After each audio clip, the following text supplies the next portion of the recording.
وہ چیزوں اور انسانوں کو توڑتے پھوڑتے تھے اور پھر اپنی دولت یا اپنی وسیع لاپرواہی میں یا جو بھی چیز انہیں جوڑے رکھتی تھی اس میں پیچھے ہٹ جاتے تھے اور دوسروں کو ان کی پھیلائی ہوئی گندگی صاف کرنے کے لیے چھوڑ دیتے تھے۔ یہ بہت سخت لیکن شاید سچی بات ہے۔ آخر میں نک جانے سے پہلے ایک آخری بار گیٹسبی کے خالی گھر کو دیکھتا ہے۔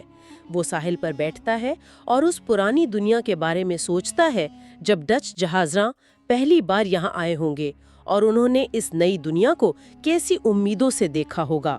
اور وہ اسے گیٹسبی کے خواب سے جوڑتا ہے، وہ سبز روشنی، وہ امید جو ہمیشہ پہنچ سے باہر رہی۔ اور ناول کا اختتام ان مشہور لازوال لائنوں پر ہوتا ہے۔ So we beat on, boats against the current, borne back ceaselessly into the past. پس ہم آگے بڑھتے رہتے ہیں، لہروں کے خلاف کشتیاں چلاتے ہوئے، مسلسل ماضی کی طرف دھکیلے جاتے ہوئے۔ یہ لائنیں کیا مطلب رکھتی ہیں؟ کیا ہم کبھی ماضی سے آزاد نہیں ہو سکتے؟ کیا ہم ہمیشہ اپنے خوابوں کا تعاقب کرتے رہیں گے چاہے وہ کتنی ہی ناممکن کیوں نہ ہو؟ یہ سوالات ہیں جو ناول ہمارے لیے چھوڑ جاتا ہے۔ گیٹسبی کی کہانی صرف 1920 کی دہائی کی کہانی نہیں، یہ شاید ہر دور کے انسان کی کہانی ہے۔ امید، محبت، دولت کا حصول اور ماضی کا اثر۔ اور یہ سوچنے پر مجبور کرتی ہے کہ کیا امریکی خواب یا کوئی بھی بڑا خواب، کیا وہ اپنی فطرت میں ہی کچھ ایسا رکھتا ہے جو اسے پانے والے کو تباہی کی طرف لے جا سکتا ہے؟ کیا گیٹسبی کی ناکامی صرف اس کی تھی یا اس سسٹم کی بھی جس کا وہ حصہ بننا چاہتا تھا؟ یہ واقعی غور طلب بات ہے۔ کیا گیٹسبی جیسے خواب دیکھنے والے کا انجام ہمیشہ یہی ہوتا ہے یا اس کی کہانی ہمیں کچھ اور سکھاتی ہے؟ آج ہم دو ایسی دنیاؤں کا جائزہ لے رہے ہیں جو ایک دوسرے سے بالکل مختلف ہیں۔ جی، ایک طرف تو ہمیں ملتی ہے راک کی ایک ویران بے رنگ سی وادی جہاں ہر چیز پر جیسے ایک اداسی اور دھول کی تہت جمی ہے، بالکل۔ اور دوسری طرف ہمارے سامنے آتی ہیں گیٹسبی کی وہ روشن چکا چوند لوگوں سے بھری محفلیں جہاں لگتا ہے جیسے زندگی خود جشن منا رہی ہو۔ ہاں، ایک زبردست تضاد ہے۔ تو آج کے اس گہری گفتگو کا مقصد یہی ہے کہ ان ذرائع یعنی کتاب کے ان اقتباسات کا جائزہ لیں جو یہ دو بالکل مختلف منظرنامے ہمارے سامنے لاتے ہیں۔ صحیح۔ ہم ویسٹ ایگ اور نیو یارک کے درمیان پھیلی اس راک کی وادی کو بھی دیکھیں گے اور گیٹسبی کی حویلی میں ہونے والی ان شاندار پارٹیوں کو بھی۔ کوشش کریں گے کہ ان جگہوں کو، وہاں کے کرداروں کو اور ان ابواب میں چھپے بنیادی خیالات کو سمجھ سکیں۔ بالکل، اور یہ صرف سطح کا فرق نہیں ہے، یہ صرف اندھیرے اور روشنی کا تضاد نہیں ہے۔ جب ہم ان تفصیلات میں اتریں گے نا تو دیکھیں گے کہ یہ جگہیں اور یہاں بسنے والے لوگ وہ اس دور کی سماجی اونچ نیچ، اخلاقی گراوٹ اور انسانی خواہشات کی کتنی پیچیدہ تصویر پیش کرتے ہیں۔ یہ دراصل اقدار کا ٹکراؤ ہے۔ صحیح، تو آئیے باب 2 سے شروع کرتے ہیں، راک کی وادی سے۔ کیا عجیب منظر کشی ہے نا؟ متن کہتا ہے ایک خیالی کھیت جہاں راک گندم کی طرح اگتی ہے، پھر وہ ٹیلوں اور عجیب و غریب باغوں کی شکل اختیار کرتی ہے، یہاں تک کہ انسان بھی ایسے لگتا ہے جیسے راک سے بنے ہوں، راک جیسے سرمائی آدمی جو سیسے کے بیلچوں کے ساتھ حملہ ور ہوتے ہیں اور ہوا میں تحلیل ہوتے محسوس ہوتے ہیں۔ یہ منظر ہی اپنے آپ میں کتنا بوجھل اور مایوس کن ہے۔ یقیناً، اور اس پورے منظر پر وہ ایک بہت بڑا اشتہاری بورڈ ہے جس پر ڈاکٹر ٹی جے ایکلبرگ کی صرف 2 بڑی نیلی آنکھیں بنی ہیں بغیر چہرے کے۔ ہاں، وہ آنکھیں۔ جی، وہ آنکھیں اس پوری وادی پر نظر رکھے ہوئے ہیں۔ ان آنکھوں کا کیا مطلب ہو سکتا ہے؟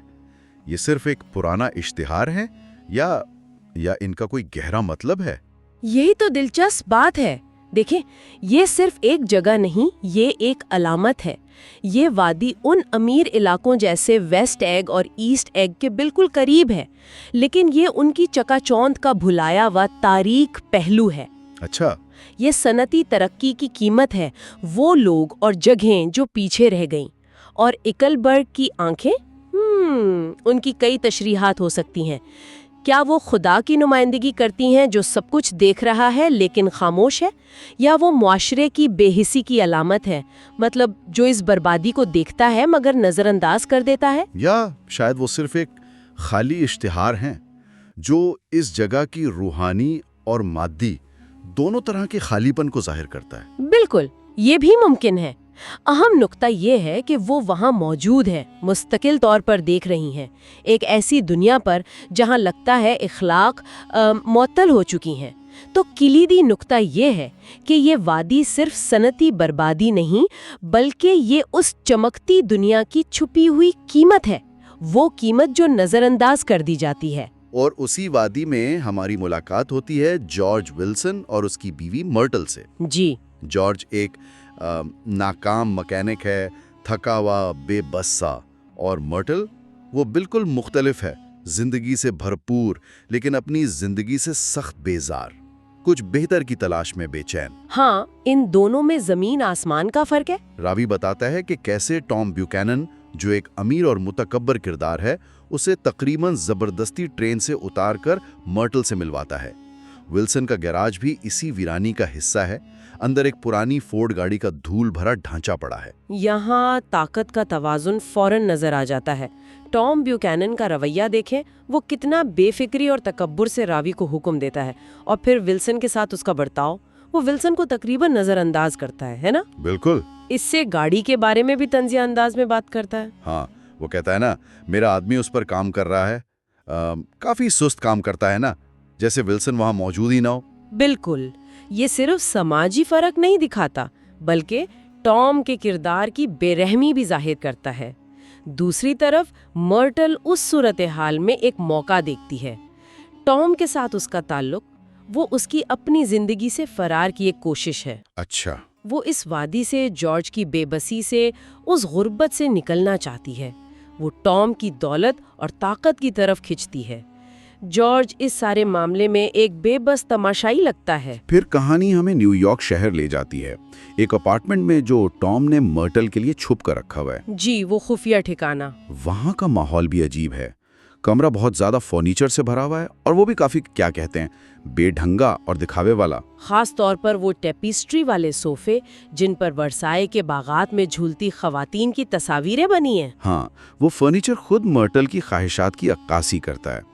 وہ امیر طبقے کی نقل کرنا چاہتی ہے، لیکن اس میں وہ نفاست اور اصلیت نہیں ہے۔ یہ سب کچھ تھوڑا سا مصنوعی اور بھدا سا لگتا ہے۔ وہاں مرٹل ایک کل کتا خریدتی ہے، پھر پارٹی ہوتی ہے، اس کی بہن کیتھرین آتی ہے، میکی جوڑا آتا ہے، شراب چلتی ہے، اور مرٹل کی زبان کھل جاتی ہے۔ جی، اور وہ سب کچھ کہہ ڈالتی ہے۔ وہ اپنی زندگی، جارج سے اپنی نفرت اور ٹام سے شادی کی اپنی امیدوں کے بارے میں باتیں کرتی ہے، اور پھر وہ بار بار ٹام کی بیوی ڈیزی کا نام چیخنا شروع کر دیتی ہے۔ اور یہیں پر ٹام کا اصل چہرہ سامنے آتا ہے۔ ٹام اسے منع کرتا ہے، لیکن جب وہ نہیں رکتی تو وہ آگے بڑھ کر کھلے ہاتھ سے اس کے منہ پر مارتا ہے اور اس کی ناک توڑ دیتا ہے۔ یہ ایک دم ہوتا ہے، بغیر کسی وارننگ کے۔ کتنا وحشیانہ عمل ہے۔ پارٹی کا سارا شور شرابہ ایک دم گہری عجیب خاموشی میں بدل جاتا ہے۔ تشدد کا یہ عمل کتنا اچانک اور بے رحمانہ۔ یہ منظر انتہائی اہم ہے۔ یہ صرف جسمانی تشدد نہیں، یہ اس پوری دنیا کے اخلاقی کھوکھلے پن کو ظاہر کرتا ہے۔ مرٹل کی زندگی کی خواہش، اس کی توانائی، سب کچھ اس تعلق کی پستی اور ٹام کی بربریت کے نیچے دب جاتا ہے۔ صحیح کہا۔ یہ راکھ کی وادی کی ویرانی سے مختلف نہیں، بس اس کی شکل الگ ہے۔ وہاں مادی ویرانی ہے، یہاں اخلاقی ویرانی ہے۔ دولت اور سماجی حیثیت کے پیچھے چھپی یہ بدصورتی ہمیں یہ سوچنے پر مجبور کرتی ہے کہ اصل راکھ کی وادی کون سی ہے؟ کیا وہ صرف وہ جگہ ہے یا یہ رویے بھی ہیں؟ یہ واقعی ایک گہرا نقطہ ہے۔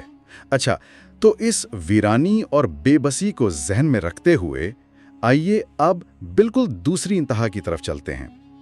باب 3 ہمیں گاسپی کی دنیا میں لے جاتا ہے، جو بظاہر اس راکھ کی وادی کا مکمل تضاد ہے۔ ایک ایسا تضاد جو حواس پر چھا جاتا ہے۔ بالکل، یہاں راکھ کی گرد نہیں بلکہ رنگ، روشنی اور موسیقی ہے۔ گاسپی کی پارٹیوں میں کوئی چھوٹا موٹا بینڈ نہیں ہوتا، بلکہ پورا آرکیسٹرا بج رہا ہوتا ہے۔ اوبو، ٹرمبون، وائل، سیکسوفون، سب کچھ۔ جی ہاں، موسیقی ہر طرف ہے۔ ہر طرف روشنیاں ہیں، وسیع لان میں رنگ برنگے کمکمے، کھانے پینے کی اشیاء کا جیسے سمندر بہہ رہا ہے۔ چمکدار ہاؤسڈور، مسالہ دار بیکڈ ہیم، پیسٹری سے بنے خنجیر، سنہری روسٹڈ ٹرکی، مشروبات کی لاتعداد اقسام ہیں۔ اور مہمان سینکڑوں کی تعداد میں لوگ جو زیادہ تر بغیر بلائے آ جاتے ہیں، وہ پروانوں کی طرح روشنی کی طرف کھینچے چلے آتے ہیں۔ گاستپی کی رولز رائس گاڑی ایک بس کی طرح کام کرتی ہے، شہر سے مہمانوں کو لاتی اور لے جاتی ہے۔ اچھا، یہ تو مجھے یاد نہیں تھا۔ جی ہاں، اور ہر جمعے کو نیو یارک سے سنگتروں اور لیموں کے 5 بڑے کریٹ آتے ہیں، اور ہر پیر کو ان کے چھلکے اور گودے کا ایک پہاڑ پچھلے دروازے سے باہر پھینکا جاتا ہے۔ ایک خاص مشین ہے جو ان کا رس نکالتی ہے۔ یہ سب کچھ ایک بے پناہ، تقریباً حد سے زیادہ شان و شوکت کا مظاہرہ ہے۔ لیکن اس ساری چمک دمک میں کچھ عجیب بھی ہے۔ یہ پارٹیاں کسی تفریحی پارٹ جیسی کیوں لگتی ہیں؟ شاید اسی لیے کہ ان میں گہرائی کی کمی ہے۔ یہ سطحیت پر مبنی ہے۔ لوگ آتے ہیں، کھاتے پیتے ہیں، ناچتے ہیں، اور اکثر میزبان سے ملے بغیر ہی چلے جاتے ہیں۔ بغیر ملے؟ جی ہاں، اکثر۔ یہ تعلقات بنانے کی جگہ نہیں، یہ وقت گزارنے اور دکھاوا کرنے کی جگہ ہے۔ راکھ کی وادی میں مادی کمی ہے، یہاں لگتا ہے جیسے انسانی یا روحانی سطح پر کوئی کمی ہے۔ یہ شان و شوکت ایک طرح کا خالی پن چھکانے کی کوشش لگتی ہے۔ تو کیا یہ پارٹیاں صرف دکھاوا ہیں، ایک طرح کا ڈرامہ؟ بڑی حد تک یہ اس دور کی عیش پرستی اور مقصد کی کمی کو ظاہر کرتی ہیں۔ لوگ بس لمحاتی خوشی اور فرار کی تلاش میں ہیں۔ اہم نکتہ یہ ہے کہ یہ چکا چوند بذات خود ایک پردہ ہے جو شاید گیسپی کی اپنی حقیقت یا اس معاشرے کی حقیقت کو چھپاتا ہے۔ اور اس سب کے مرکز میں ہے جے گیسپی خود، ایک ایسا آدمی جس کے گرد اسرار کا حالہ ہے۔ لوگ اس کے بارے میں کیا کچھ نہیں کہتے۔ ہاں، افواہوں کا بازار گرم رہتا ہے۔ کوئی کہتا ہے اس نے کسی کو قتل کیا ہے، کوئی اسے جرمن جاسوس سمجھتا ہے، کوئی کہتا ہے وہ جنگ میں ہیرو تھا، کوئی اسے قیصر جرمنی کا رشتہ دار بتاتا ہے۔ افواہیں ہی افواہیں ہیں۔ یہ افواہیں گیسپی کی شخصیت کا حصہ بن گئی ہیں۔ وہ خود بھی انہیں مکمل طور پر رد نہیں کرتا، یہ بھی اس کے اصرار کو بڑھاتا ہے۔ لیکن راوی کو، جو گیسپی کا پڑوسی ہے، حیران طور پر ایک باقاعدہ دعوت نامہ ملتا ہے، ہاتھ سے لکھا ہوا شاندار کاغذ پر، اور اس پر دستخط ہوتے ہیں جے گیسپی۔ یہ اس پارٹی میں باقی سب سے مختلف سلوک ہے۔ جی، یہ خاص بات ہے۔ اور جب راوی کی آخرکار گیسپی سے ملاقات ہوتی ہے تو وہ ان تمام افواہوں سے بالکل مختلف نکلتا ہے۔ بالکل غیر متوقع ہے نا؟ ہاں، کوئی ڈراونا یا پراسرار آدمی نہیں، بلکہ ایک نوجوان، خوش شکل اور انتہائی خوش اخلاق شخص۔ اس کی مسکراہٹ میں ایک خاص قسم کی گرم جوشی اور یقین دہانی ہے۔ وہ راوی کو فوراً اولڈ سپورٹ کہہ کر مخاطب کرتا ہے، جیسے وہ پرانے دوستوں۔ جی، وہ اولڈ سپورٹ۔ یہ تضاد، اس کی شہرت اور اس کی حقیقت، یہ کیا ظاہر کرتا ہے؟ اس نے اپنے گرد یہ اصرار کیوں بنایا ہوا ہے؟ یہ ایک بڑا سوال ہے۔ شاید یہ اس کے ماضی کو چھپانے کی کوشش ہے، یا شاید یہ ایک خاص تاثر بنانے کی کوشش ہے کسی مقصد کو حاصل کرنے کے لیے۔ گاسبی ایک ایسا کردار ہے جو خود کو، یوں سمجھیں کہ خود کو تخلیق کر رہا ہے، ایک افسانہ بنا رہا ہے۔ اچھا، یہ فریب اور حقیقت کے موضوع کو سامنے لاتا ہے جو اس ناول کا مرکزی خیال ہے۔ وہ جو نظر آتا ہے وہ شاید وہ نہیں ہے جو وہ اصل میں ہے۔ اس کا پورا وجود ہی ایک طرح کا پرفارمنس ہے۔ اور باب کے آخر میں جب پارٹی ختم ہو جاتی ہے، مہمان چلے جاتے ہیں، موسیقی خاموش ہو جاتی ہے، ہمیں گاسپی کی ایک اور تصویر نظر آتی ہے۔ وہ تنہائی والا منظر۔ ہاں، وہ اکیلا کھڑا ہے اپنی حویلی کی سیڑھیوں پر اندھیرے میں، اور سمندر کے پار دوسری طرف ایک گودی کے سرے پر جلتی ہوئی ایک چھوٹی سی واحد سبز روشنی کو تک رہا ہے۔ آہا، وہ سبز روشنی، یہ ناول کی سب سے مشہور علامتوں میں سے ایک بن گئی ہے۔ اس کا کیا مطلب ہو سکتا ہے؟ وہ اتنی شدت سے اسے کیوں دیکھ رہا ہے؟ یہ سبز روشنی بہت کچھ ہو سکتی ہے۔ یہ امید کی علامت ہو سکتی ہے، کسی پرانی کھوئی ہوئی محبت کی یاد ہو سکتی ہے، کسی ایسے مستقبل کی خواہش ہو سکتی ہے جو پہنچ سے باہر لگتا ہو، یا شاید یہ امریکی خواب کی ہی علامت ہے، وہ وعدہ جو ہمیشہ دور، ہمیشہ گرفت سے باہر رہتا ہے۔ امریکی خواب؟ جی، سب سے اہم بات یہ ہے کہ یہ گیٹسبی کی گہری ترین آرزو اس کی زندگی کے مرکزی مقصد کی طرف اشارہ کرتی ہے۔ تو اتنی بھیڑ میں، اتنی شان و شوکت کے درمیان گیٹسبی اصل میں تنہا ہے؟ بالکل، یہ منظر اس کی اندرونی تنہائی کو ظاہر کرتا ہے۔ وہ یہ سب پارٹیاں، یہ ساری دولت شاید اسی ایک چیز کو پانے کے لیے کر رہا ہے جس کی نمائندگی وہ سبز روشنی کرتی ہے۔ اس کا ہجوم میں تنہا ہونا اس کی نامکمل خواہش کی شدت کو ظاہر کرتا ہے۔ کیلی نکتہ یہ ہے کہ گیٹسبی کی ظاہری کامیابی اور مقبولیت اس کی اندرونی تنہائی اور ایک خاص مقصد کے لیے اس کی شدید لگن کو چھپاتی ہے۔ تو اب اگر ہم ان دونوں ابواب کو، ان دو دنیاؤں کو ایک ساتھ دیکھیں، راکھ کی وادی اور گیٹسبی کی پارٹیاں، ان کے درمیان جو سفر ہے، ویسٹ ایگ یا نیو یارک سے وادی تک یا وادی سے شہر تک، یہ صرف ایک جگہ سے دوسری جگہ جانا نہیں ہے۔ نہیں، یہ اس سے کہیں زیادہ ہے۔ یہ ایک سماجی اور اخلاقی سفر بھی ہے۔ کردار جب ان دنیاؤں کے بیچ سفر کرتے ہیں تو وہ صرف جغرافیائی طور پر نہیں بلکہ سماجی طبقات اور اخلاقی اقدار کے مختلف دائروں میں بھی حرکت کرتے ہیں۔ اچھا، راکھ کی وادی میں بے بسی اور بقا کی جدوجہد ہے، جبکہ گیٹسبی کی دنیا میں دولت، دکھاوا اور شاید ایک مختلف قسم کی بے بسی اور تنہائی ہے۔ تو ان دونوں اقتباسات سے کون سے بڑے موضوعات ابھرتے ہیں؟ خلاصہ کیا ہو سکتا ہے؟ کئی اہم موضوعات ہیں۔ سب سے نمایاں تو طبقاتی تقسیم ہے، امیر اور غریب کے درمیان ایک گہری خلیج۔ پھر اخلاقی زوال ہے جو دونوں جگہوں پر مختلف شکلوں میں نظر آتا ہے۔ مختلف شکلوں میں؟ جی، وادی میں غربت سے جڑی مایوسی اور مجبوری ہے، تو امیروں کی دنیا میں بے حسی، بے وفائی اور تشدد ہے۔ دولت کی کشش اور اس کا کھوکھلا پن بھی ایک اہم موضوع ہے۔ لوگ دولت کے پیچھے بھاگ رہے ہیں لیکن وہ انہیں حقیقی خوشی یا اطمینان نہیں دے پا رہی۔ فریب ہر جگہ ہے، کردار ایک دوسرے سے جھوٹ بولتے ہیں، دکھاوا کرتے ہیں، اور گیٹسبی تو جیسے خود ایک زندہ فریب ہے۔ اور ان سب کے نیچے شاید کسی بہتر چیز کی تلاش بھی ہے، جیسے آپ نے کہا آرزو۔ ہاں، یہ بھی ہے۔ مارٹل اپنی بدنصیب زندگی سے فرار چاہتی ہے، گیٹسبی اس سبز روشنی تک پہنچنا چاہتا ہے۔ یہ تلاش، یہ آرزو، چاہے وہ کتنی غلط سمت میں کیوں نہ ہو، ان کرداروں کو چلاتی ہے۔ یہ تمام موضوعات مل کر 1920 کی دہائی کے امریکہ، جسے جیز ایج کہا جاتا ہے، اس کے تضادات، اس کی امیدوں اور مایوسیوں کی ایک جامع تصویر پیش کرتے ہیں۔ تو خلاصہ یہ ہے کہ ہم نے راکھ کی اس بے رنگ وادی سے اپنا سفر شروع کیا جہاں زندگی کے رمق مدھم تھی، اور جارج اور مرٹل ولسن جیسے کرداروں کی مایوسی اور ٹام بیوکینن جیسے کرداروں کی بے رحمی دیکھی۔ جی، پھر ہم گوسپی کی چکا چون محفلوں میں پہنچے جہاں بظاہر ہر طرف زندگی اور رنگ تھے، لیکن سطح کے نیچے ایک خالی پن اور اصرار چھایا ہوا تھا، اور گوسپی خود اپنی تنہائی میں کسی دور کی روشنی کا تعاقب کر رہا تھا۔ بالکل۔ اور اب جب ہم نے ان دو دنیاؤں کا جائزہ لے لیا ہے تو سامعین کے لیے ایک حتمی سوال چھوڑ جاتے ہیں جس پر وہ خود سوچ بچار کر سکتے ہیں۔ ضرور۔ ان دو بظاہر بالکل مختلف دنیاؤں، راکھ کی وادی اور گوسپی کی پارٹیوں کے درمیان اصل رشتہ کیا ہے؟ کیا گوسپی کی شان و شوکت کا وجود کسی نہ کسی طرح راکھ کی وادی کی قیمت پر قائم ہے؟ یعنی کیا ایک طبقے کی بے تحاشا دولت دوسرے طبقے کی غربت اور بربادی کا سبب بنتی ہے؟ یا پھر یہ دونوں جگہیں ایک ہی سکے کے دو رخ ہیں، دونوں ہی اس دور کے معاشرے کی کسی گہری بیماری، کسی بنیادی کھوکھلے پن، یا شاید امریکی خواب کے ٹوٹ جانے کی مختلف علامتیں ہیں؟ تو لانگ آئیلینڈ کی وہ راتیں، وہ پارٹیاں، اور ایک نام جو ہمیشہ ذہن میں آتا ہے وہ ہے جے گیٹسبی۔ ایک ایسا شخص، ایک ایسا میزبان جس کی اپنی شخصیت بھی اس کی پارٹیوں کی طرح پراسرار اور چکا چوند سے بھری ہوئی تھی۔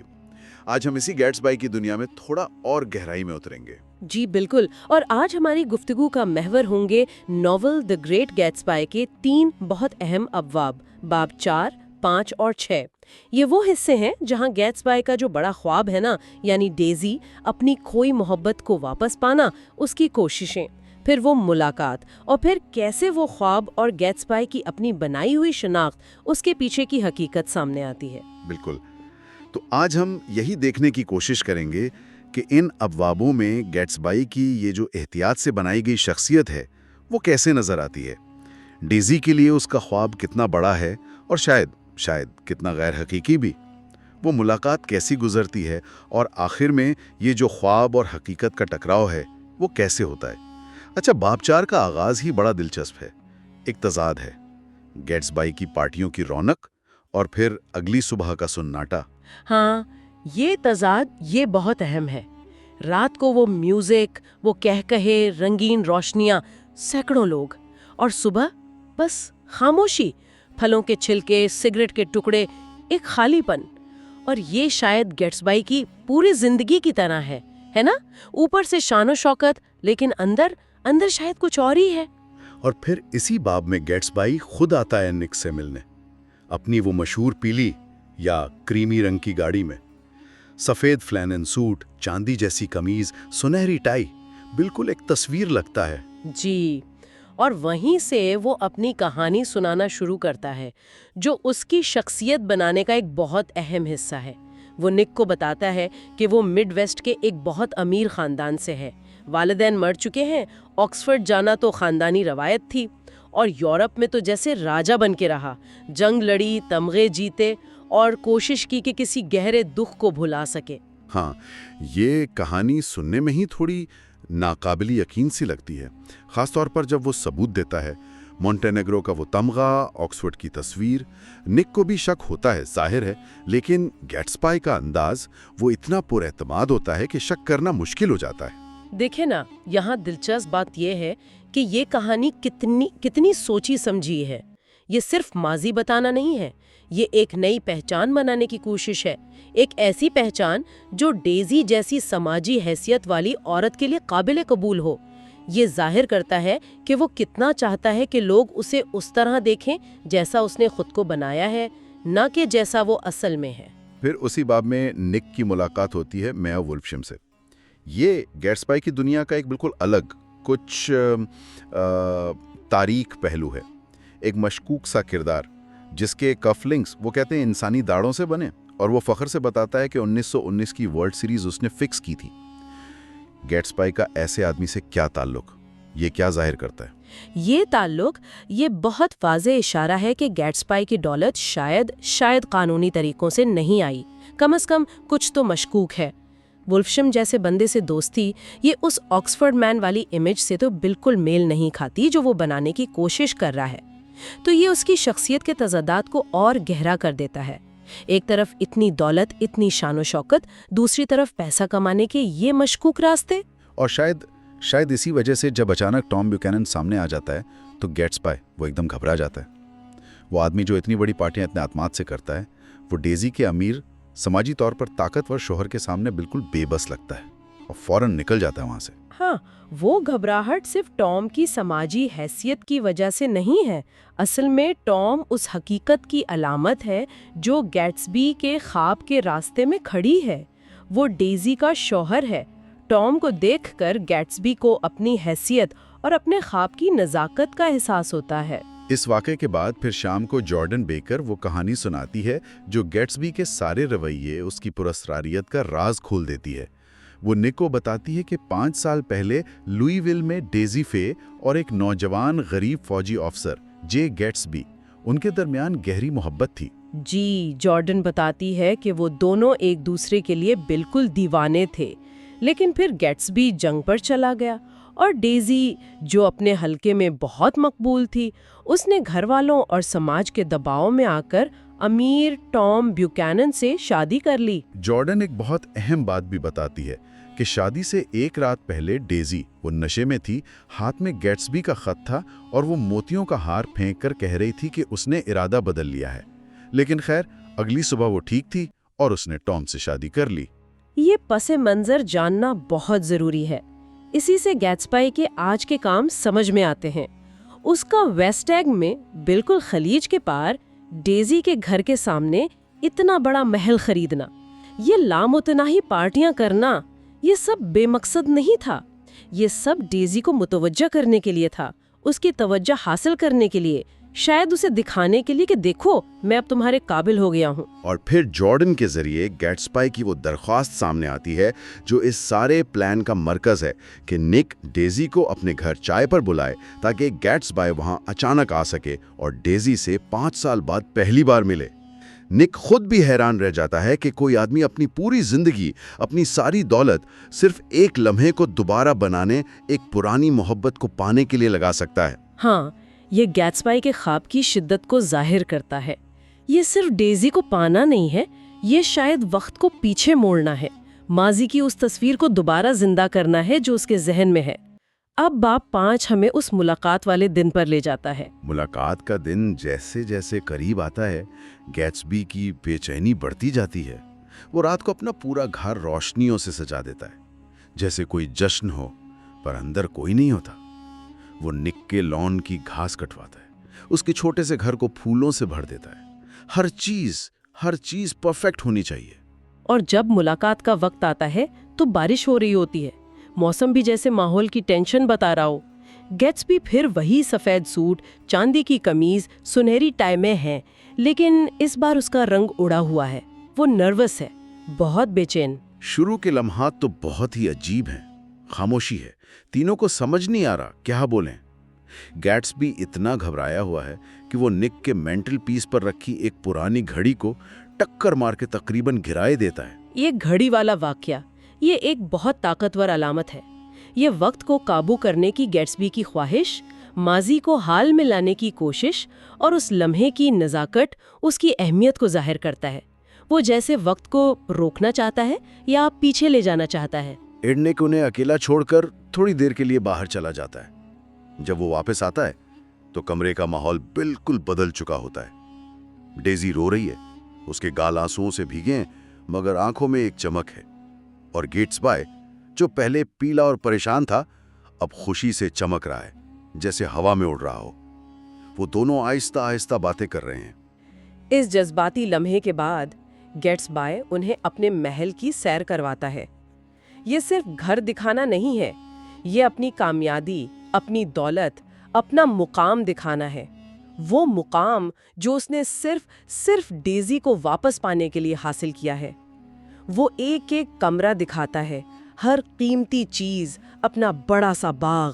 اور پھر وہ مشہور سین آتا ہے جب وہ اپنے بیڈ روم میں الماری کھول کر انگلینڈ سے منگوائی ہوئی مہنگی ریشمی قمیضیں نکال کر ہوا میں اچھالتا ہے۔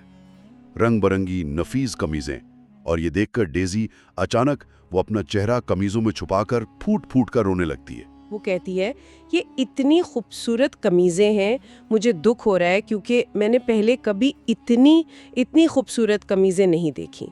اب دیکھیے نا، ڈیزی کا رونا صرف قمیضوں کی خوبصورتی پر نہیں ہے یا گیٹسبی کی دولت پر نہیں، یہ ان 5 سالوں کا ماتم ہے جو گزر گئے، اس محبت کا جسے اس نے چھوڑ دیا تھا، اور شاید یہ احساس بھی کہ گیٹسبی کی یہ بے پناہ دولت جس کی نمائندگی یہ قمیضیں کر رہی ہیں، اس گہرے تعلق کا، اس جذباتی سکون کا متبادل نہیں ہو سکتی جو اسے شاید ٹام کے ساتھ شادی میں بھی نہیں ملا۔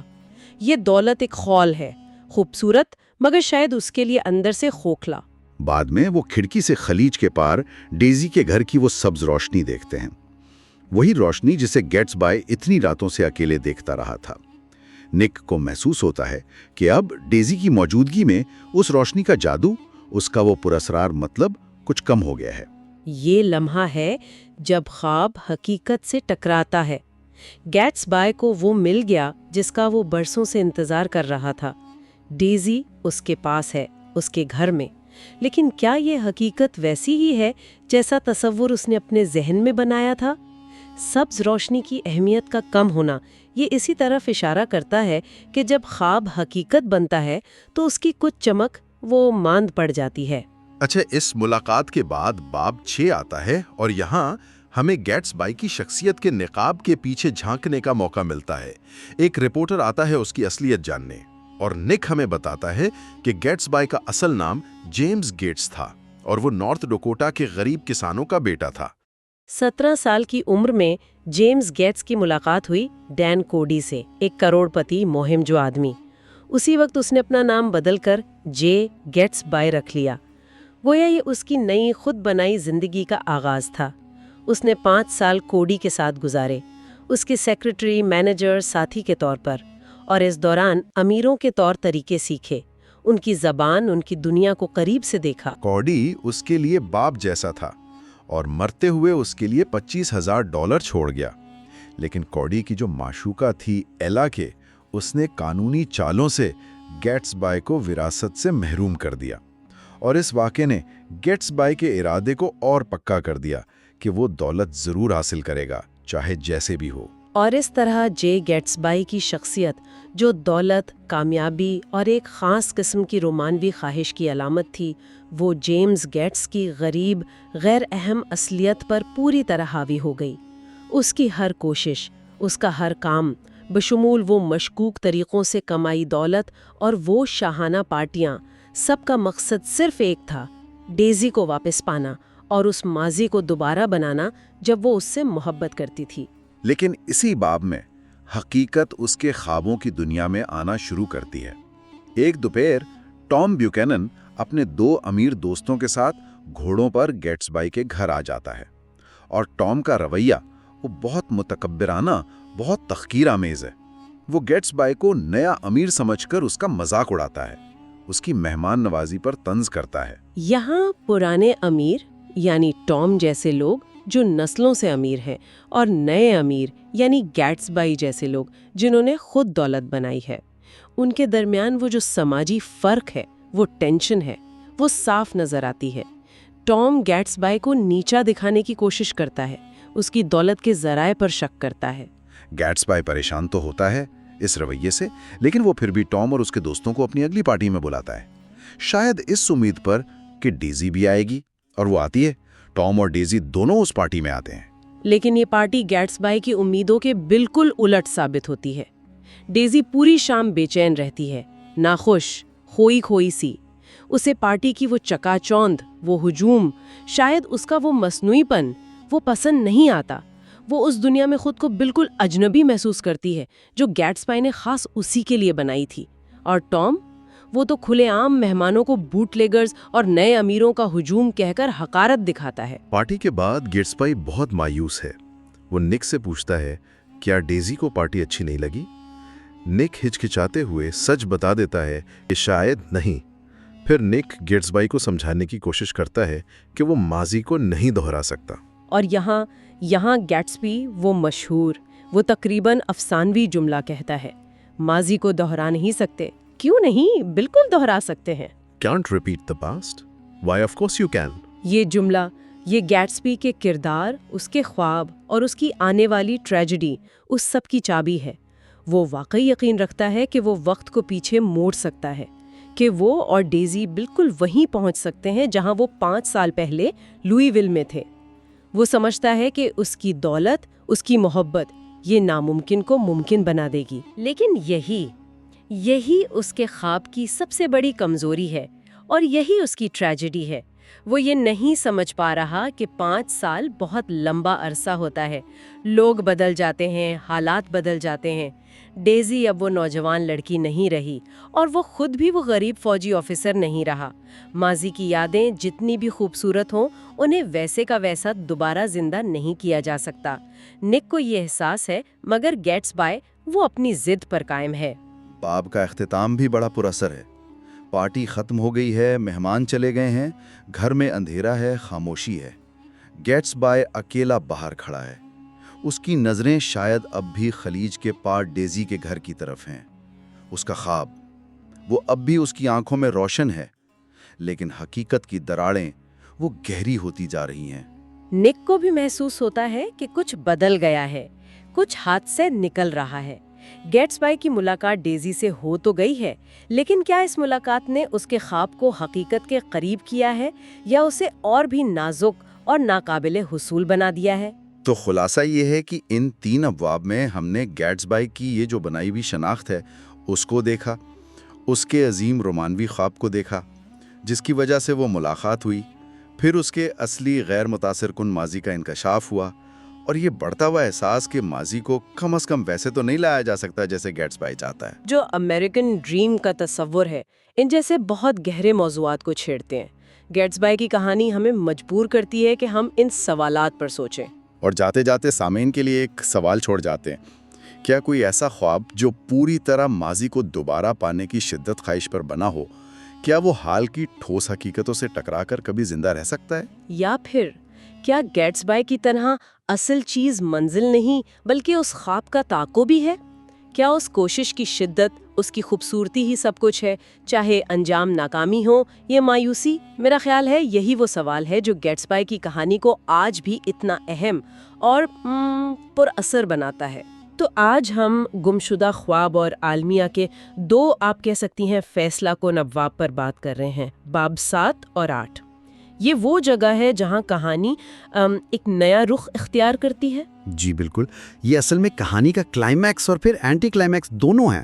ہاں، گیٹسبی کا وہ بڑا خواب جس کے لیے اس نے اتنی محنت کی، وہ جیسے حقیقت کے قریب آ کر ٹوٹنے لگتا ہے۔ بالکل۔ تو آج ہم کوشش کریں گے کہ ان ابواب کے جو خاص واقعات ہیں، کرداروں کے پیچھے کیا چل رہا تھا، خاص طور پر گیٹسبی، ڈیزی، ٹام، ان سب کو سمجھیں۔ یقیناً یہ ابواب دیکھیں کہانی کا دل ہے، سارا تناؤ یہیں جمع ہوتا ہے، راز کھلتے ہیں، اور گیٹسبی کا وہ جو بڑا منصوبہ تھا نا ماضی کو واپس لانے کا، ہاں، وہ حقیقت سے ٹکراتا ہے اور بڑی بے رحمی سے ٹکراتا ہے۔ ہم دیکھیں گے کہ کیسے امید، وہ جو اتنی اونچی اڑان بھر رہی تھی، وہ مایوسی اور پھر عالمیہ میں بدل جاتی ہے۔ تو باب 7 شروع ہی ایک بڑی تبدیلی سے ہوتا ہے۔ گیٹسبی کی وہ جو پارٹیاں تھیں اتنی مشہور، جن سے سارا ویسٹ ایگ گونجتا تھا، بالکل، وہ اچانک بند ہو جاتی ہیں، وہ لائٹس، وہ میوزک، سب ختم۔ یہ تھوڑا عجیب نہیں؟ مطلب شہرت تو انہی سے تھی۔ ہاں، لیکن دیکھیں ان پارٹیوں کا مقصد ایک طرح سے پورا ہو گیا تھا۔ اچھا، وہ پارٹیاں اصل میں ڈیزی کو اپنی طرف کھینچنے کا ایک طریقہ تھیں، ایک بہت بڑا شاندار شو تھا، یوں سمجھے۔ اب جب ڈیزی خود اس سے ملنے آ رہی تھی تو پھر اس بھیڑ بھاڑ کی، اس نمائش کی ضرورت نہیں رہی، اب پرائیویسی زیادہ اہم ہو گئی تھی۔ اچھا، اسی لیے وہ نوکروں کو بھی بدل دیتا ہے؟ جی بالکل، پرانے نوکر جو شاید ادھر ادھر بات کر سکتے تھے ان کو فارغ کر دیا اور ایسے لوگ رکھے جن پر راز رکھنے کا بھروسہ ہو۔ یہ اشارہ تھا کہ اب معاملہ زیادہ سنجیدہ، زیادہ نازک ہو گیا ہے۔ اور نک بھی یہ محسوس کرتا ہے نا کہ گیٹسبی کے گھر کا پورا ماحول ہی بدل گیا ہے۔ وہ جادوئی سی فضا اب نہیں رہی، اب ایک خاموشی ہے، ایک بوجھل پن ہے۔ ہاں، جیسے طوفان سے پہلے کی خاموشی۔ یہ تبدیلی گیٹسبی کے فوکس کو بھی دکھاتی ہے۔ اب سب کچھ، ہر چیز صرف ڈیزی کے لیے تھی۔ یہ ایک طرف تو اس کی امید تھی کہ بس اب منزل قریب ہے، لیکن دوسری طرف اس میں ایک خطرہ بھی چھپا تھا۔ یہ خاموشی بتاتی تھی کہ یہ خواب کتنا نازک ہے۔ اور پھر کہانی ایک بہت گرم، حبس والی دوپہر میں ہمیں ٹام اور ڈیزی کے گھر لے جاتی ہے۔ جی، نک بھی وہیں ہے اور گیٹسبی بھی آیا ہوا ہے۔ ماحول میں تناؤ صاف محسوس ہوتا ہے۔ ٹام کا شک تو اب یقین بن چکا ہے نا؟ بالکل، اسے صاف نظر آ رہا ہے کہ ڈیزی اور گیٹسبی کے بیچ کچھ ہے اور وہ بہت بے چین ہو رہا ہے۔ یہ ملاقات تو جیسے بارود کے ڈھیر کی طرح تھی۔ ہاں، وہ جو اندر ہی اندر پک رہا تھا نا، وہ اب بس پھٹنے والا تھا۔ گیٹسبی کا وہاں ہونا ٹام جیسے آدمی کے لیے ناقابل برداشت تھا۔ تو اس گرمی اور ٹینشن سے بچنے کے لیے ڈیزی کہتی ہے چلو شہر چلتے ہیں۔ جی، شاید وہ ماحول بدلنا چاہ رہی تھی، لیکن ٹام، وہ تو جیسے آگ بھڑکاتا ہے۔ وہ کہتا ہے کہ ہم گیٹسبی کی پیلی گاڑی میں جائیں گے اور گیٹسبی ڈیزی کو ٹام کی گاڑی میں لے جائے۔ یہ گاڑیوں کی تبدیلی، اس کا کیا مطلب تھا؟ یہ ٹام کا ایک پاور پلے تھا۔ وہ دکھانا چاہتا تھا کہ کنٹرول اب بھی اسی کے پاس ہے۔ وہ گیٹسبی کو، اس کی گاڑی کو، سب کو اپنی مرضی سے چلا سکتا ہے۔ اور یہ سفر، شدید گرمی اور انکہے جذبات کا بوجھ۔ اور منزل بنتی ہے پلازا ہوٹل کا ایک کمرہ، ایک بند جگہ جہاں سے فرار ممکن نہیں۔ اب جو ہونا تھا وہیں ہونا تھا۔ اور وہاں ٹام آخر کار پوچھ ہی لیتا ہے سیدھا گیٹسبی سے، تم میرے گھر میں کیا کرنے کی کوشش کر رہے ہو؟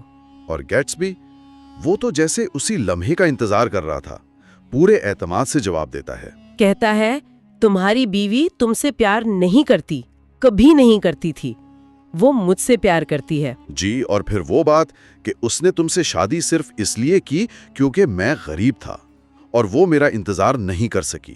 یہ گیٹسبی کے لیے جیسے سچائی کا لمحہ تھا، اس کا یقین کہ وہ وقت کو پیچھے لے جا سکتا ہے۔ ہاں، کہ ڈیزی کی محبت صرف اسی کے لیے تھی، خالص، بالکل ویسی جیسی 5 سال پہلے تھی۔ لیکن یہاں اس کا خواب حقیقت کی چٹان سے ٹکراتا ہے۔ ٹام کا رد عمل وہ تو بہت سخت تھا۔ بہت سخت اور ظالمانہ۔ وہ گیٹسبی کے ماضی کو کھودتا ہے، اس کے کاروبار پر سوال اٹھاتا ہے، اسے نیچا دکھانے کی کوشش کرتا ہے، اور سارا دباؤ ڈیزی پر ڈال دیتا ہے کہ وہ انتخاب کرے، ابھی اسی وقت۔ اور ڈیزی وہیں سب کچھ بدل جاتا ہے۔ وہ دباؤ برداشت نہیں کر پاتی۔ وہ ٹوٹ جاتی ہے۔ پہلے وہ گیٹسبی سے کہتی ہے تم بہت زیادہ مانگ رہے ہو، پھر کہتی ہے میں تم سے بھی محبت کرتی تھی، مطلب ماضی میں۔ ہاں، یہ تھی بہت اہم ہے۔ اور پھر جب ٹام اور دباؤ ڈالتا ہے وہ کہہ دیتی ہے میں نے ٹام سے بھی محبت کی تھی۔ اور بس یہی وہ لمحہ ہے۔ یہ الفاظ گیٹسبی کے 5 سالہ خواب کو ریزہ ریزہ کر دیتے ہیں۔ میں نے ٹام سے بھی محبت کی تھی۔ یہ صرف یہ نہیں کہ ڈیزی کمزور ہے، بلکہ یہ اس بات کا ثبوت ہے کہ ماضی کو ویسا کا ویسا واپس نہیں لایا جا سکتا۔ گیٹسبی کا خواب شاید شروع سے ہی حقیقت پر مبنی نہیں تھا۔ ٹام تو فوراً سمجھ جاتا ہے کہ وہ جیت گیا ہے۔ بالکل، وہ طنز کرتا ہے گیٹسبی پر، اسے مسٹر نوبڈی کہتا ہے، بوٹ لیگر کہتا ہے۔ اور ڈیزی وہ خوفزدہ ہو کر ٹام کا بازو پکڑ لیتی ہے، جیسے وہ اپنی پرانی محفوظ دنیا میں واپس جا رہی ہو۔ جی، یہ واضح اشارہ تھا۔ ٹام پھر ایک فاتح کی طرح تقریباً حقارت سے گیٹسبی کو کہتا ہے کہ وہ ڈیزی کو گھر لے جائے، اور گیٹسبی جس کا سارا اعتماد ختم ہو چکا ہے وہ خاموشی سے مان لیتا ہے۔ اس ایک سین نے تو جیسے سب کرداروں کا اصل چہرہ دکھا دیا۔ بالکل، گیٹسبی کا خواب کتنا کمزور تھا، ڈیزی کی اپنی مجبوری اس کی کمزوری، اور ٹام کی بے رحمی اور طاقت کا نشہ، ان تینوں کی قسمت جیسے یہیں طے ہو گئی۔ لیکن کہانی کا سب سے خوفناک حصہ تو ابھی باقی تھا، واپسی پر۔ ہاں، ایشز کی وادی سے گزرتے ہوئے، ولسن کے گیراج کے پاس وہ المناک حادثہ، مرٹل ولسن جو اپنے شوہر سے جھگڑ کر سڑک پر بھاگی تھی، اسے ایک تیز رفتار کار ٹکر مار دیتی ہے اور وہ موقع پر ہی دم توڑ دیتی ہے۔ اور وہ کار وہ گیٹسبی کی پیلی کار تھی۔ جی، وہی شاندار پیلی کار جو وہاں رکی نہیں۔ ولسن تو بالکل تباہ ہو جاتا ہے۔ ٹام جو پیچھے آ رہا تھا وہ رکتا ہے، سب دیکھتا ہے، اور فوراً پہچان لیتا ہے کہ یہ گیٹسبی کی کار ہے، لیکن وہ کسی کو نہیں بتاتا۔ وہ خاموش رہتا ہے۔ اس کا پہلا خیال خود کو بچانا اور شاید ڈیزی کو بچانا ہے۔ وہ جانتا ہے کہ اگر گیٹسبی پکڑا گیا تو بات اس تک بھی آ سکتی ہے۔ یہ حادثہ تو جیسے سب کچھ بدل دیتا ہے۔ یہ صرف ایک موت نہیں، یہ گیٹسبی کی قسمت پر مہر لگا دیتا ہے۔ اور ٹام کی خود غرضی کو بھی ظاہر کرتا ہے۔ وہ کیسے فوراً صورتحال کو اپنے حق میں موڑ لیتا ہے۔ بعد میں رات کو نک گیٹسبی کے گھر جاتا ہے اور وہ اسے باہر اندھیرے میں پاتا ہے، ڈیزی کے گھر کی طرف دیکھتے ہوئے، جیسے ابھی بھی پہرا دے رہا ہو، اس کی حفاظت کر رہا ہو۔ نک اس سے پوچھتا ہے گاڑی وہ چلا رہی تھی؟ اور گیٹسبی کا جواب؟ وہ آہستہ سے سر ہلا کر کہتا ہے ہاں، لیکن ظاہر ہے میں کہوں گا کہ میں چلا رہا تھا۔ یہ اس کی محبت ہے یا خوش فہمی؟ یہ شاید دونوں ہیں۔ یہ ڈیزی کے لیے اس کی محبت کی انتہا ہے، ایک طرح کی قربانی، لیکن یہ اس کی حقیقت سے دوری کو بھی دکھاتا ہے۔ وہ اب بھی امید لگائے بیٹھا ہے کہ ڈیزی اس کے پاس آئے گی، ٹام کو چھوڑ دے گی۔ اسے اندازہ ہی نہیں کہ پلازا ہوٹل میں سب ختم ہو چکا تھا۔ اور اسی وقت جب گیٹسبی باہر انتظار میں کھڑا ہے، نک اندر جھانکتا ہے۔ جی، کھڑکی سے۔ اور وہ دیکھتا ہے کہ ٹام اور ڈیزی کچن میں میز پر بیٹھے باتیں کر رہے ہیں۔ وہ پریشان یا دکھی نہیں لگ رہے۔ نہیں، بلکہ نک کہتا ہے ان میں ایک سازشی سی ہم آہنگی تھی۔ They were conspiring together۔ وہ لاپرواہی سے متحد نظر آ رہے تھے۔ بالکل، یہ منظر بہت اہم ہے۔ یہ دکھاتا ہے کہ یہ امیر لوگ کیسے تباہی پھیلا کر، دوسروں کی زندگیاں برباد کر کے اپنی محفوظ دنیا میں واپس چلے جاتے ہیں۔ باہر گیٹسبی انتظار کر رہا ہے اور اندر وہ دونوں مل کر اپنی کہانی کا نیا ورژن بنا رہے ہیں۔ یہ ان کی کیئرلیسنس ہے۔ باب 8 پھر اسی انتظار سے شروع ہوتا ہے۔ گیٹسبی تقریباً ساری رات جاگتا ہے، ڈیزی کے گھر کی طرف دیکھتا رہتا ہے، کسی اشارے کی امید میں، کسی فون کال کی امید میں، مگر کچھ نہیں ہوتا۔ صبح وہ واپس آتا ہے اور پھر وہ نک کو اپنی پوری کہانی سناتا ہے، پہلی اور آخری بار۔ ہاں، لوئس ویل کی کہانی، ڈیزی سے محبت، جنگ، غربت اور ڈیزی کی شادی، وہ سب کچھ بتاتا ہے۔ وہ کہتا ہے کہ اس کی آواز میں پیسے کی جھنکار تھی، اور یہ کہ اس کا گھر، پارٹیاں، دولت، سب کچھ ڈیزی کے لیے تھا۔ جی، کہ شاید کسی دن وہ خلیج کے پار سے اس کی روشنیاں دیکھے اور آ جائے۔ یہ کہانی سن کر تو گیٹسبی کا کردار اور بھی واضح ہو جاتا ہے۔ بالکل، اس کا خواب صرف دولت نہیں تھا، یہ بہت ذاتی تھا۔ یہ کھوئے ہوئے ماضی، کھوئی ہوئی محبت کو پانے کی ایک شدید خواہش تھی۔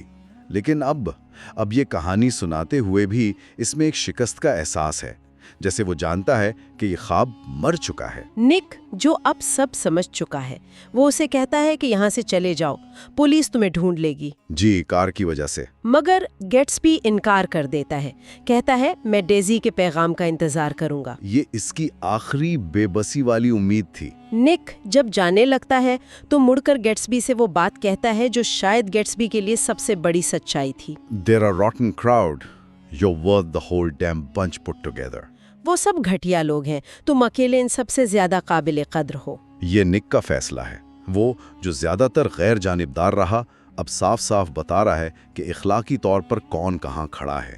وہ گیٹسبی کی قدر پہچانتا ہے، بھلے ہی اس کے طریقے ٹھیک نہ ہوں۔ لیکن یہ تعریف گیٹسبی کی تنہائی کو اور بھی گہرا کر دیتی ہے نا؟ بالکل، وہ سب سے بہتر ہو کر بھی بالکل اکیلا ہے۔ اور دوسری طرف جارج ولسن، وہ غم سے پاگل ہو رہا ہے۔ اسے کسی طرح پتہ چل جاتا ہے کہ پیلی کار گیٹسبی کی تھی۔ اور یہ کس نے بتایا ہوگا؟ اشارہ کس نے دیا ہوگا؟ زیادہ امکان یہی ہے کہ ٹام نے۔ خود کو اور ڈیزی کو بچانے کے لیے اس نے ولسن کا غصہ گیٹسبی کی طرف موڑ دیا۔ شاید یہ بھی کہا ہو کہ مرڈل کا تعلق گیٹسبی سے تھا۔ افو، تو ٹام نے ایک اور تباہی کا راستہ کھول دیا۔ جی، وہ ایک بار پھر ذمہ داری دوسروں پر ڈال کر صاف نکل گیا۔ اس کا یہ عمل براہ راست گیٹسبی کی موت کا سبب بنتا ہے۔ اور پھر آتا ہے گیٹسبی کا آخری دن، ایک خوبصورت سنہرا دن۔ ہاں، موسم گرما کا شاید آخری خوبصورت دن۔ اور وہ فیصلہ کرتا ہے کہ وہ اپنے پول میں تیرے گا، جو اس نے پورے سیزن میں نہیں کیا تھا۔ وہ اپنے مالی سے کہتا ہے کہ فون آئے تو بتانا۔ اب بھی ڈیزی کے فون کی امید۔ کمال ہے۔ یہ منظر بہت پرسکون ہے لیکن اداس بھی۔ گیٹسبی پول میں ہے، شاید اپنے ماضی کے خوابوں میں کھویا ہوا، شاید ڈیزی کے سبز روشنی کا سوچ رہا ہے۔ وہ اپنے ہی بنائے ہوئے خواب میں تیر رہا ہے۔ بالکل، اور پھر اچانک ولسن آ جاتا ہے، درختوں میں سے نکل کر، پیدل چل کر، غصے اور انتقام میں بھرا ہوا۔ اور پھر گولیوں کی آواز، 2 گولیاں۔ جب نک وہاں پہنچتا ہے، منظر دل دہلا دینے والا ہے۔ گیٹسبی کی لاش پول میں تیر رہی ہے اور قریبی گھاس پر ولسن کی لاش پڑی ہے۔ اس نے خود کو بھی مار لیا۔ المیے کی تکمیل، ایک خوبصورت صبح کا اختتام اتنے پرتشدد انداز میں۔ گیٹسبی لفظی اور علامتی دونوں طرح سے اپنے ہی خوابوں میں ڈوب کر مر جاتا ہے۔ تنہا اور غلط فہمی کا شکار ہو کر۔ بالکل، اور اس کے بعد گیٹسبی کی وہ شاندار دنیا، وہ دنیا کھوکھلی ثابت ہوتی ہے۔ حویلی میں پولیس ہے، رپورٹرز ہیں، تماشا دیکھنے والے ہیں، لیکن نک اکیلا ہے۔ وہ ڈیزی کو فون کرتا ہے اور پتہ چلتا ہے کہ وہ اور ٹام شہر چھوڑ کر جا چکے ہیں۔ کوئی پتہ نہیں، کوئی پیغام نہیں، غائب، جیسے کچھ ہوا ہی نہ ہو۔ وہ سینکڑوں لوگ جو اس کے پارٹیوں میں آتے تھے، کوئی نہیں آتا، کوئی اس کے جنازے میں شریک ہونے کو تیار نہیں۔ وہ گھر جو کہکہوں سے گونجتا تھا اب خاموش ہے۔ یہ انجام گیٹسبی کی سماجی حیثیت کی اصلیت دکھا دیتا ہے۔ سب کچھ سطحی تھا۔ تو خلاصہ یہ کہ ان 2 ابواب میں ہم نے دیکھا کہ کیسے گیٹسبی کا عظیم خواب اپنی انتہا کو چھوتا ہے اور پھر بہت بے رحمی سے ٹوٹ جاتا ہے۔ جی، پلازا ہوٹل کا تصادم، پھر وہ حادثہ، اور آخر میں گیٹسبی کی موت، یہ سب ایک زنجیر کی کڑیاں تھیں۔ اور یہ صرف گیٹسبی کی کہانی نہیں ہے۔ نہیں، بالکل نہیں۔ یہ اس دور کے امریکی معاشرے پر دولت کی نمائش، طبقاتی فرق اور اخلاقی گراوٹ پر ایک بہت گہرا تبصرہ ہے۔ خاص طور پر ٹام اور ڈیزی کی وہ کیئرلیسنس، وہ لاپرواہی۔ ہاں، کہ وہ کیسے تباہی پھیلا کر بغیر کسی ذمہ داری کے اپنی زندگی میں واپس چلے جاتے ہیں، یہ کتاب کا ایک مرکزی خیال ہے۔ تو آخر میں یہ سوال رہ جاتا ہے کہ گیٹسبی کے اس المیے کا ذمہ دار کون تھا؟ کیا اس کا خواب ہی ایسا تھا کہ اسے ٹوٹنا ہی تھا؟ کیا ماضی کو پانا ناممکن تھا؟ یا پھر کیا یہ دوسرے لوگوں کی خود غرضی، ان کی بے حسی تھی جس نے اسے تباہ کیا؟ ٹام، ڈیزی، ان کا کیا کردار تھا؟ کیا المیہ فرد کے اندر تھا، گیٹسبی کے اپنے تصورات میں، یا اس معاشرے میں جس نے اسے بنایا بھی اور پھر تباہ بھی کر دیا؟ یہ سوچنے کی بات ہے۔ بالکل، یہ سوال قارئین کے لیے چھوڑا گیا ہے کہ وہ خود سوچیں اور فیصلہ کریں۔ اس تفصیلی جائزے میں خوش آمدید۔ آج ہم امریکی ادب کے ایک بہت ہی مشہور ناول دی گریٹ گیٹسبی کے آپ کہہ لیں بالکل آخری حصے پر بات کر رہے ہیں، خاص طور پر وہ باب جو گیٹسبی کی موت اور خواب کا انجام کے طور پہ ہمارے سامنے ہے۔ تو موضوع کیا ہے؟ سیدھی سی بات ہے، گیٹسبی کے مرنے کے بعد کیا ہوتا ہے جب وہ رنگین محفلیں، وہ پارٹیاں سب ختم ہو جاتی ہیں، موسیقی بند ہو جاتی ہے اور ایک بہت ہی چمکتی دمکتی زندگی کا ایک بھیانک انجام سامنے آتا ہے۔ ہمارے پاس ناول کا جو آخری باب ہے یعنی باب 9، اس کے کچھ اہم حصے ہیں جن کی روشنی میں ہم یہ ساری بات چیت کریں گے۔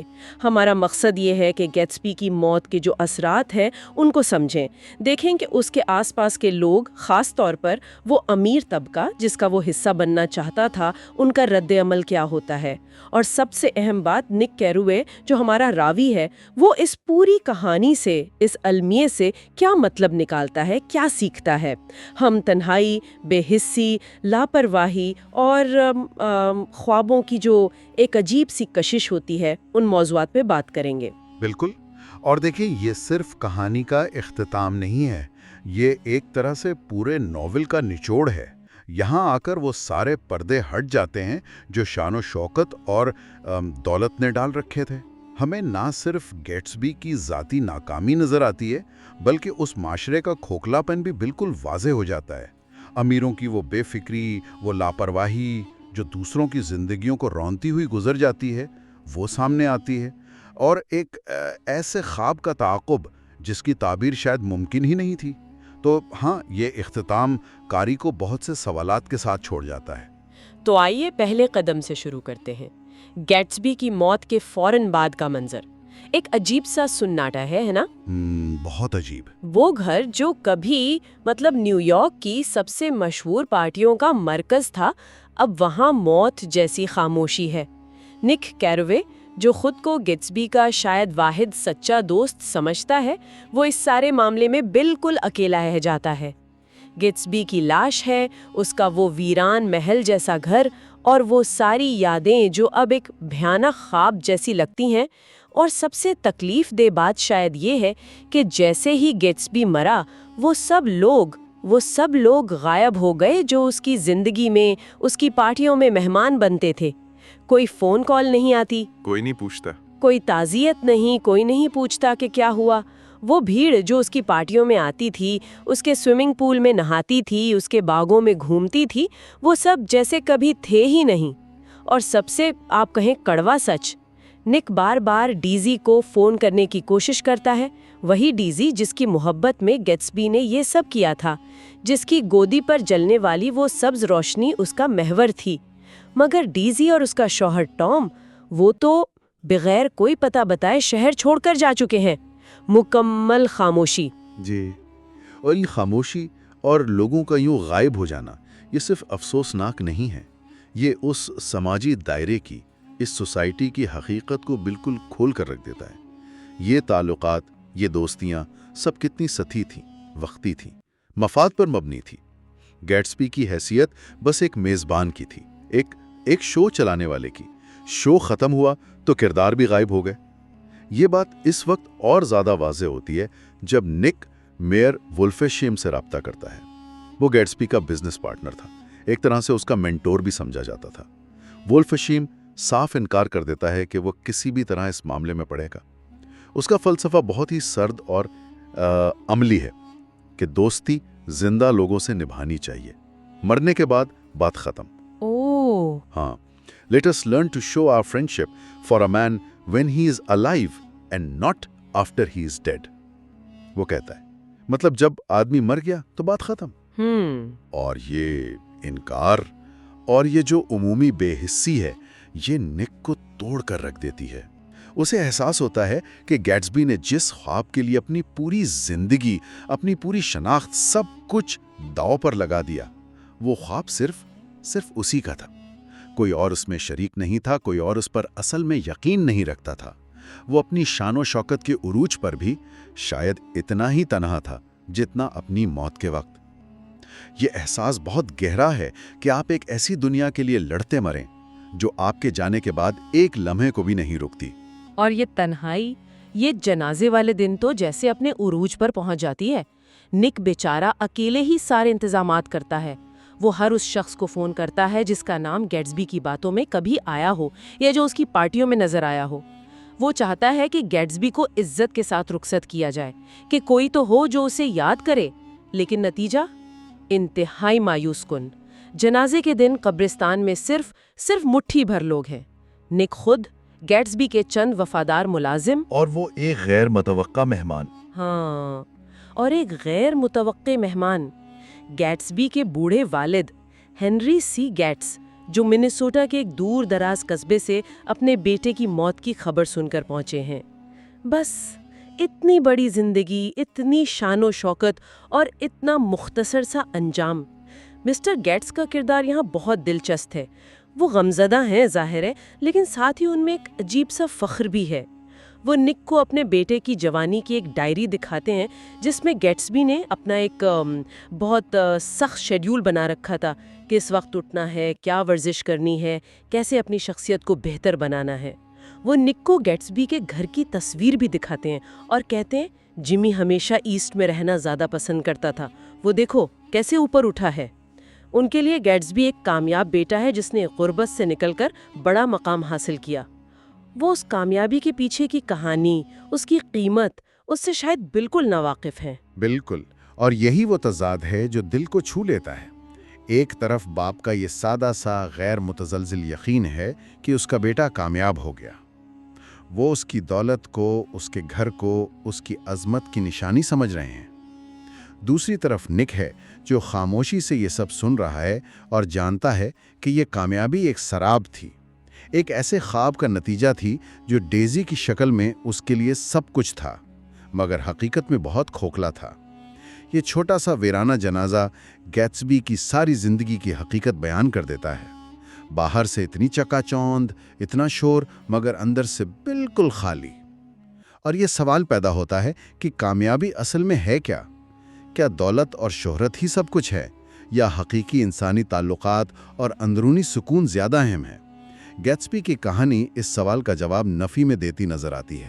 گیٹسبی کا جنازہ نک کے لیے ایک طرح کا ٹرننگ پوائنٹ ہے، ایک نقطہ اختتام ہے۔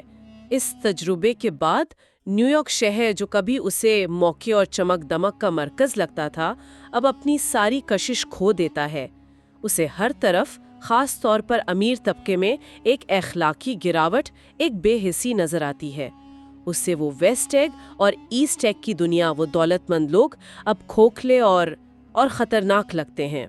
وہ فیصلہ کرتا ہے کہ وہ مڈ ویسٹ واپس چلا جائے گا، جہاں زندگی شاید اتنی پرجوش نہ ہو مگر زیادہ حقیقی اور باوصول ہو۔ لیکن جانے سے پہلے اس کا سامنا ایک آخری بار ٹام بیوکینن سے ہوتا ہے۔ یہ ملاقات اتفاقی ہے سڑک پر، اور یہاں وہ کلیدی انکشاف ہوتا ہے جو گیٹسبی کی موت کے واقعے کو مکمل کرتا ہے۔ نک ٹام سے ہاتھ ملانے سے انکار کر دیتا ہے۔ جب ٹام وجہ پوچھتا ہے تو وہ بتاتا ہے کہ نک جانتا ہے کہ ٹام نے جارج ولسن کو کیا بتایا تھا۔ ٹام بغیر کسی ہچکچاہٹ کے بالکل بے شرمی سے اعتراف کرتا ہے کہ ہاں، اسی نے ولسن کو بتایا تھا کہ وہ پیلی کار گیٹسبی کی تھی۔ یاد رہے کہ ولسن کی بیوی مرٹل کو اسی کار نے کچلا تھا جسے اصل میں ڈیزی چلا رہی تھی۔ جی ہاں، اور ولسن نے بدلہ لینے کے لیے گیٹسبی کو قتل کر دیا تھا۔ ٹام کا جواز کیا تھا؟ وہ کہتا ہے اس نے تمہاری آنکھوں میں دھول جھونکی، جیسے اس نے ڈیزی کی آنکھوں میں جھونکی تھی، لیکن وہ سخت جان تھا۔ اس نے مرٹل کو ایسے کچلا جیسے تم کسی کتے کو کچل دو، اور اپنی کار تک نہیں روکی۔ اور پھر وہ کہتا ہے تو کیا ہوا اگر میں نے اسے بتا دیا؟ وہ آدمی اسی لائق تھا۔ یہ لمحہ بہت اہم ہے، بہت زیادہ۔ ٹام کے لہجے میں، اس کے الفاظ میں پچھتاوے گا مطلب شائبہ تک نہیں ہے۔ وہ خود کو بالکل صحیح سمجھتا ہے، جیسے اس نے کوئی جائز کام کیا ہو۔ وہ گیٹسبی کو ایک خطرہ سمجھتا تھا، اپنی بیوی پر نظر رکھنے والا، اور اس کی موت کو ایک طرح سے صفایا سمجھتا ہے۔ اسی لمحے نک کو ٹام اور ڈیزی کی اصل فطرت سمجھ آتی ہے۔ وہ ان کے بارے میں سوچتا ہے، وہ لاپرواہ لوگ تھے، ٹام اور ڈیزی۔ وہ چیزوں اور مخلوقات کو توڑتے پھوڑتے تھے اور پھر اپنی دولت یا اپنی وسیع لاپرواہی میں پیچھے ہٹ جاتے تھے، یا جو کچھ بھی انہیں ایک ساتھ رکھتا تھا، اور دوسرے لوگوں کو وہ گند صاف کرنے دیتے تھے جو انہوں نے بنایا تھا۔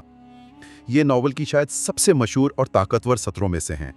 یہ صرف ٹام اور ڈیزی کی بات نہیں، یہ اس پورے طبقے کی تصویر کشی ہے جو اپنی دولت اور حیثیت کی وجہ سے احتساب سے بالاتر ہے۔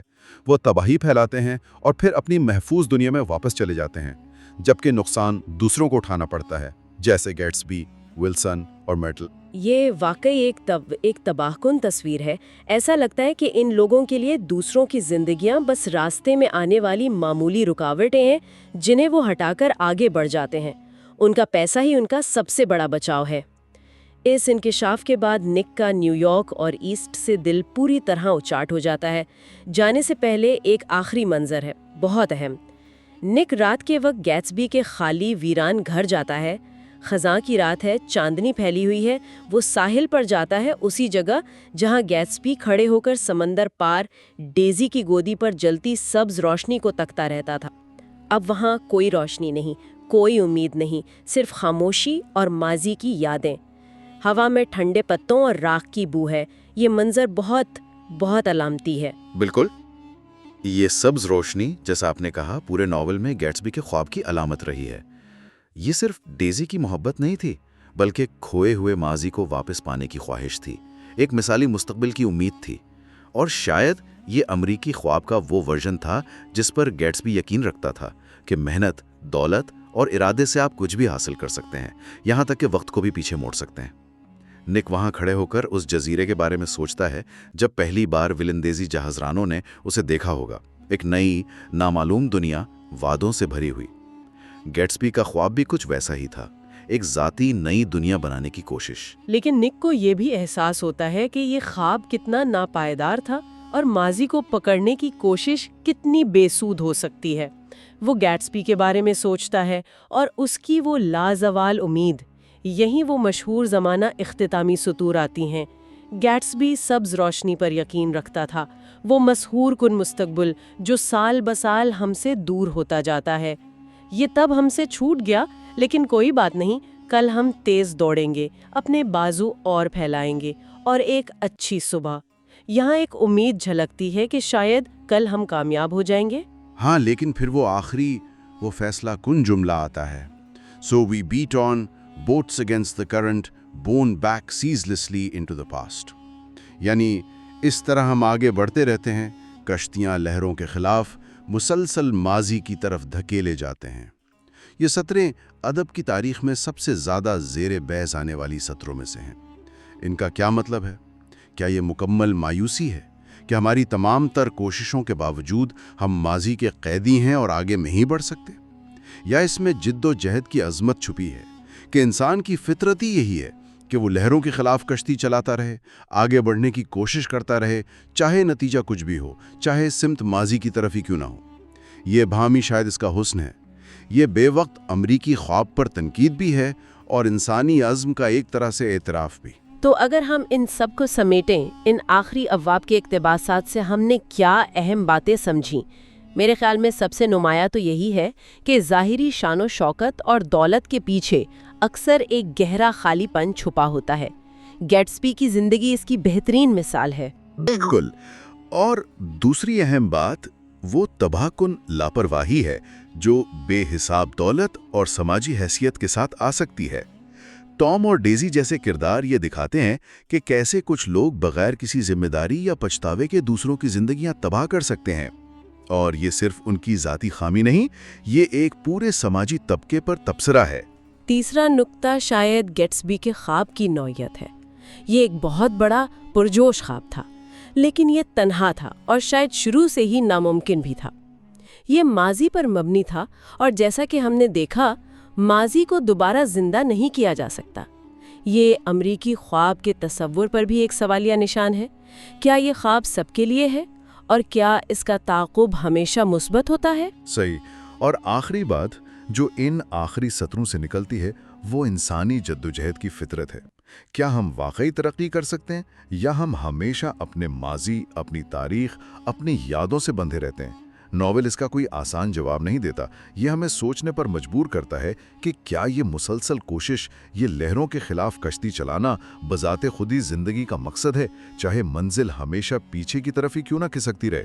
تو یہ کہانی اپنے اختتام پر ہمیں صرف گیٹسبی کی موت کا افسوس کرنے پر مجبور نہیں کرتی، بلکہ اس سے کہیں زیادہ گہرے سوالات اٹھاتی ہے، محبت، دولت، کامیابی، ماضی اور مستقبل کے بارے میں۔ واقعی، اور شاید سب سے بڑا سوال یہی ہے جو یہ ہمارے لیے چھوڑ جاتا ہے، کیا ہم سب کسی نہ کسی طرح گیٹسبی کی طرح کسی ناممکن سبز روشنی کا پیچھا کرنے پر مجبور ہیں؟ یا کیا ہم ٹام اور ڈیزی کی طرح لاپرواہی میں پناہ لے سکتے ہیں؟ یا پھر نک کی طرح اس سب سے سبق سیکھ کر ایک زیادہ حقیقی، اگرچہ شاید کم پرجوش راستے کا انتخاب کر سکتے ہیں؟ یہ غور طلب بات ہے کہ ان کرداروں کے انجام میں ہمارے اپنے انتخاب اور ہماری اپنی زندگیوں کے لیے کیا سبق پوشیدہ ہیں۔